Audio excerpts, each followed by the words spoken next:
Your third final in the last 5 Grand Slam events, which is remarkable. But talk about the challenge on Sunday against Novak, going for history.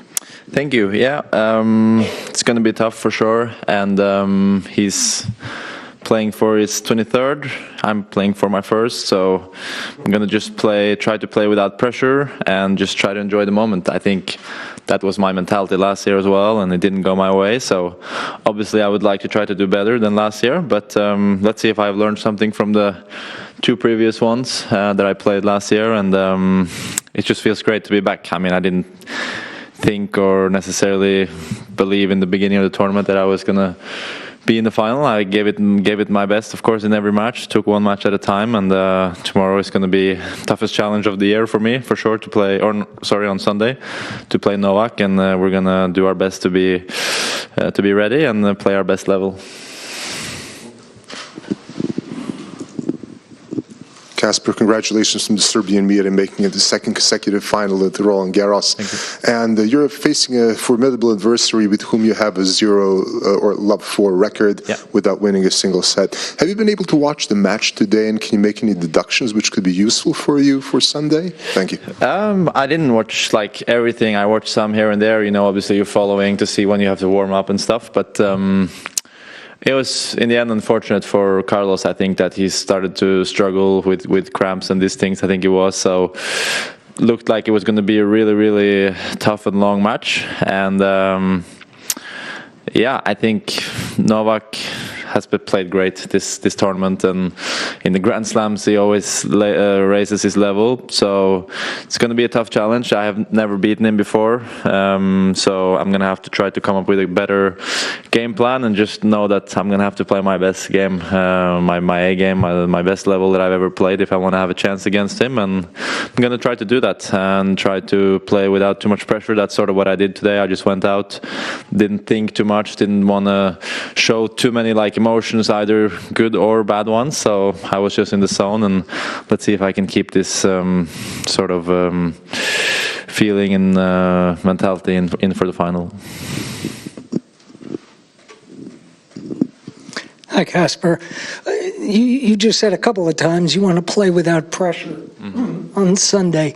Could you explain a little bit more about what that means for you, and how do you keep that part of it out of your mind and just focus on winning a match? I think it's just a matter of not thinking like I need to win this match. There's a really big need for me to win this match. This is a word that I try to sort of avoid. Obviously, in the beginning of the tournament, that's sort of what you feel more and what you think about more. Like, this is important to try to get this win and get going in the tournament. But now I'm in the final. It's been a great 2 weeks, no matter what happens on Sunday, and I'm gonna, of course, give it my all. But sometimes you play your best tennis when you don't think too much. You know, it just goes on automatic mode, and if you always think like, oh, I'm close to winning, or you can sort of tense up and you can be nervous. And I think maybe that's what happened with Carlos today. I'm not sure, but when you are thinking too much and feeling pressure, and maybe are not able to breathe in the proper way and calm your body, it's easy to sort of stress and overthink the situation. So I'm just going to go out there and know that it's going to be a long match, marathon match, and play point by point, give it my all, and let's see how that goes. Casper, congratulations. Thank you. When people are on top form, at the top of their game, we often say that they are in rude health. Are you in rude health right now? I think this and the quarterfinal match was one of the best matches that I played this year. So that's, you know, good confidence boost going into the final. I know that I'm going to have to play similar or even better if I want to have any chance. And yeah, probably playing the best tennis of the year so far. It's been a tough one, but this sort of changes a little bit everything and how the year has been going. And I'm going to see if I can try to use last year's defeat in the final as some motivation and sort of extra motivation to try to play well on Sunday. Congratulations, Casper. Thank you. It looks like a kind of demonstration on the court. Did you feel that when you were playing, that you were in total control? Not necessarily. I think second set was very important. First set I started great, but even though you win the first set, the match is far from over. But I did a big hold on 1-2 down in the second. I was love 40 and looked like he was going to break me, but then I was able to hold my serve there and then break him in not the following game, but in the next service game, and get a break and serve well throughout the second set. And when you're 2-0 up, it's sort of, you don't relax, but it's sort of like, okay, I have the lead now. I can try to play a little bit more freely.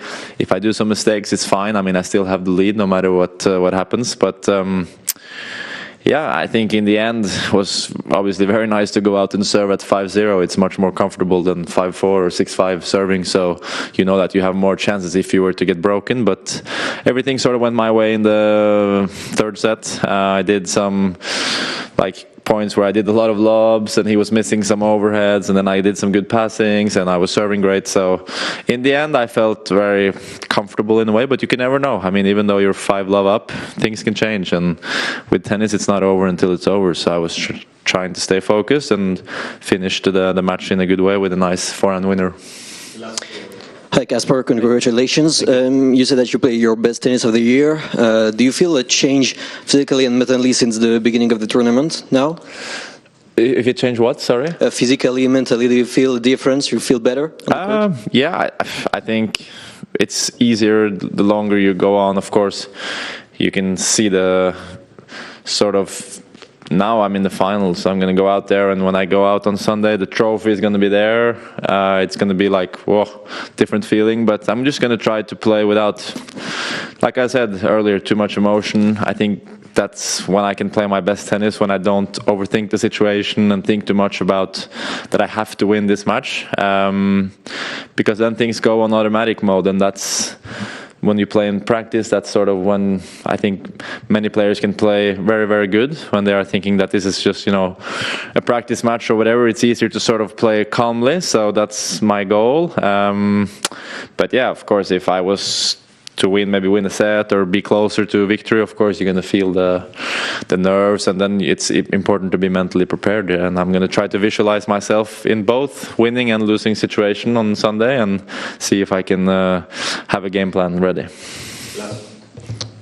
You've spoken quite a bit just now about the mental side of things going into Sunday. I'm wondering, is there anything you learned with regard to your preparation and how you'll spend this time between the semifinal and the final, whether it's strategizing or the way you practice, the amount of sleep you get, anything at all you think you might do differently this time because you learned something through your other 2 experiences in Grand Slam finals? Yeah.